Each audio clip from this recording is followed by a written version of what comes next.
Hello everyone, welcome to my channel. We are going to solve if the profit in dollars from selling X units of a product is given by the equation 2x square minus 8x plus 6 is equals to 0, and we have to determine the number of units that maximize profit. So let's start with today's video solution. If you are new to my channel, please subscribe it.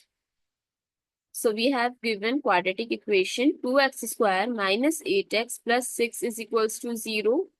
So to solve this quadratic equation, I'm going to take 2 as common. So x square minus 4x plus 3 is equals to 0. Now I'm going to divide both sides by 2. So x square minus 4x plus 3 is equals to 0.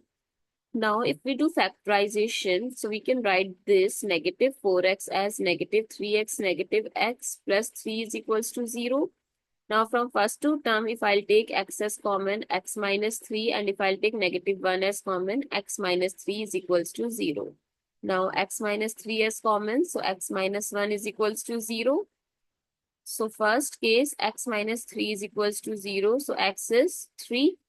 And x minus 1 is equals to 0, x is 1.